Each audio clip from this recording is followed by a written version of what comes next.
فستیوال کتاب این بوده که بتونیم به اصطلاح از یه طریق مثبتی دوباره همونجوری که برنامه‌های دیگه‌مون این سعی می‌کنن فرهنگ ایران، تاریخ ایران و هر چیزی که مربوط به ایرانه به یه صورت مثبتی به دوستان غیر ایرانی خصوصاً نشون بدیم. برای اینکه این فستیوالی که هر ساله عده زیادی شرکت میکنن که بیشترشون هم ایرانی نیستن، بنابراین بهترین موقعیت برای ما که کتاب‌هایی رو که نویسندگان ایرانی نوشتن یا کتاب‌های راجع به ایران نوشته شده رو در اینجا به ارائه بذاریم که دوستان بیان و یه مقداری اطلاعات پیدا کنن راجع به ایران. یک کاری که کردیم ما مثل خیلی از برنامه‌های دیگه‌مون به جامعه ایرانی رفتیم پیششون، ازشون کمک خواستیم که بیان و کمکمون کنن که این برنامه رو داشته باشیم. یه برنامه کیکستارتر داشتیم که این کمک کرد که وجهی رو که لازم بود برای این کار از طریق تمام جامعه ایرانی تهیه کنیم که من همیشه فکر می‌کنم این یک چیز خیلی خاصیه،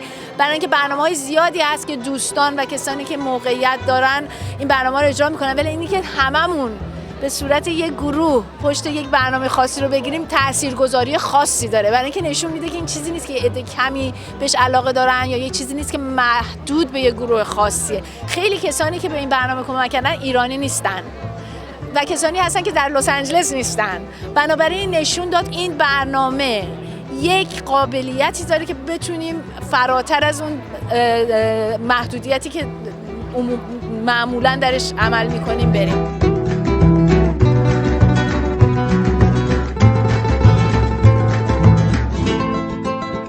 رشته که خوندم و کاری که میکنم کار روزانم ربطی به ادبیات نداره، ولی خب از همیشه دوست داشتم کار ادبی انجام بدم. توی ایران که بودم برای چند تا نشریه گهگاه کار میکردم، کار ترجمه انجام میدادم. 2 تا کتاب ترجمه ایران در آوردم و اینجا که اومدم دنبال نوشتن خلاقانه رفتم، کریتیو رایتینگ رفتم که حاصلش این 2 تا مجموعه داستان به فارسیه و یه سری کارهای نصف نیمه که الان مشغول کار هستم. به انگلیسی هم کار میکنم. لیلا رو 3 سال پیش در آوردم که مجموعه داستان‌های اولیه‌مه که خیلی اکسپریمنتالن، خیلی سعی کردم تو ژانرهای مختلف کار کنم. شکراب رو اخیراً در آوردم بیشتر به انگیزه این نمایشگاه لس آنجلس که سعی کردم توش از نظر تماتیک منسجم‌تر و در واقع یه مجموعه‌ای باشه که یه تم خاصی رو دنبال میکنه. به نظر من این کار خیلی مهمی که توی خارج کشور انجام بشه و توی 10-20 سال اخیر خیلی مهمتر هم شده، چون که با توجه به سیل مهاجرت و آدمایی که با هر سلیقه‌ای با هر بک‌گراندی از ایران خارج شدن و به خارج کشور اومدن، همه به هر حال یه سری مهارت‌هایی دارن که خب بهتره دیده بشه و خب متاسفانه ما تا چند سال قبل نداشتیم. یعنی خیلی محدود بوده، خیلی لوکال بوده همه چی و گروه‌های مثل فرهنگ که میان پشت قضیه رو میگیرن و سعی میکنن که پل برقرار کنن بین ایرانی‌های مهاجر و جاهای مثل اینجا که استابلیش شدن از قبل. خب این خیلی کمک میکنه که ایرانی‌ها به این موج بپیوندن. So in 2011, my collaborator, Peter Brinson, decided to make a game about the CIA and all their interventions around the world. As the art director of the Game Innovation Lab, I just felt this responsibility really to make sure that he represented Iran accurately. That's really how my involvement started. But after some time, it became obvious that there's a lot more sort of opportunity to truly work collaboratively. And so the game became really about the first intervention of the CIA, which happened in Iran, this Operation Ajax. I think Farhang representing Iranians at the LA Book Fest is a really smart choice. It's the largest book festival, as you probably know, in America. And there's so many different types of people from LA that come through here. And to be represented in such a prominent location, actually, you can see there's always someone at this booth too. It's really a great opportunity really for non-Iranians to learn about our culture.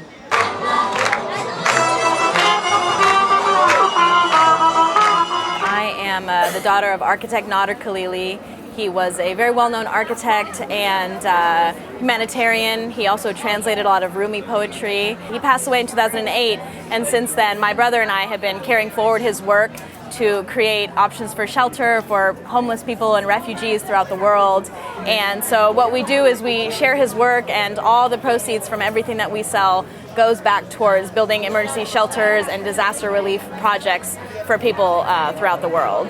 I'm really grateful for the Farhang Foundation for allowing opportunities for people, the general public, to find out about all the Iranian Americans and Iranian authors and just all this amazing work that's being done by our community that, you know, would otherwise might not be as well known. So this is giving an opportunity for us to share the work of Iranians and just all these amazing accomplishments that have been done in all fields. And so just being here today is truly an honor, and I'm really grateful that the Farhang Foundation was able to put together this event and, you know, invite us to be part of it with them.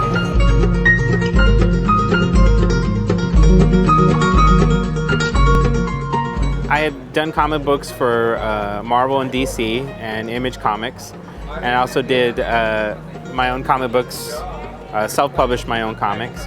And my partner, when I did my self-published comics, was his name is Jamie Daryaee, and him and his brother Cameron, and they had come to me and talked about the idea of creating a comic based on the Shahnameh. And at first I knew nothing about it, but I've always had an interest in history. So we started doing research, and they provided me with a lot of material, and I read up on it, and I began to understand how important it was from a cultural standpoint.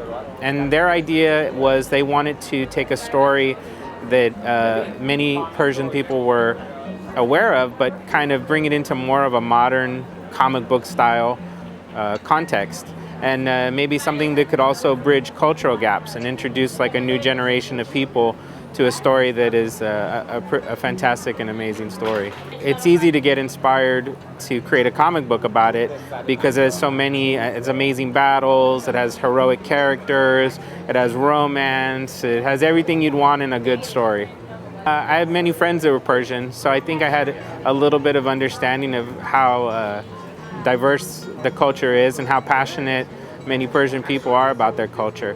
But when I learned more about the Shahnameh, it made me understand how deep the culture goes and how historically significant these stories are, and how important it was to honor that and represent them in a very positive way.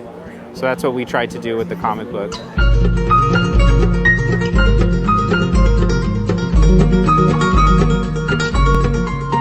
I basically deal with ancient history, so the 5 books that I have, 4 or 5 of them are actually on ancient Iran.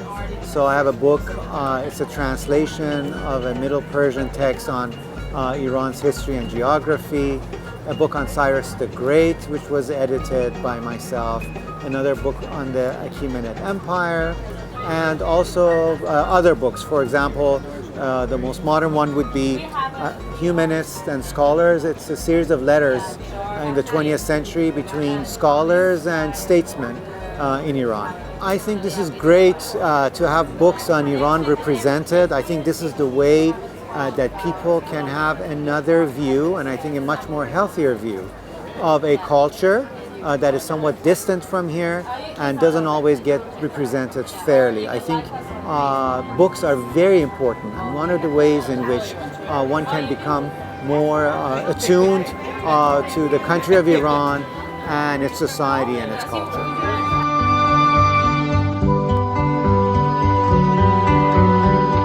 We made several shows. Our most well known is 1001 Nights. We're in our 3rd season, and we're on the air in, I believe, 85 countries, including the United States. And 1001 Nights is a classic piece of literature. The original tales were written over certain, many centuries, and so some of them are very violent. Some of them are incoherent from the translation. Some of them very sexual.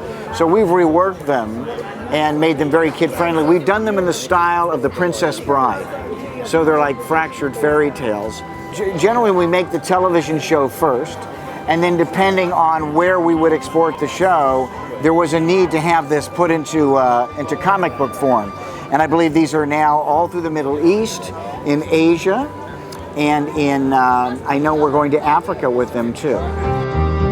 میخوام تشکر کنم از همه کسانی که شرکت کردن و تشویقشون کنم که نه تنها کمک کنن سال دیگه بلکه تشریف بیارن و با ما باشن، این کتاب‌های زیبا رو ببینن، با نویسندگانی که محبت میکنن میان حرف بزنن و به اصطلاح از این محیط بسیار گرم و زیبا لذت ببرن.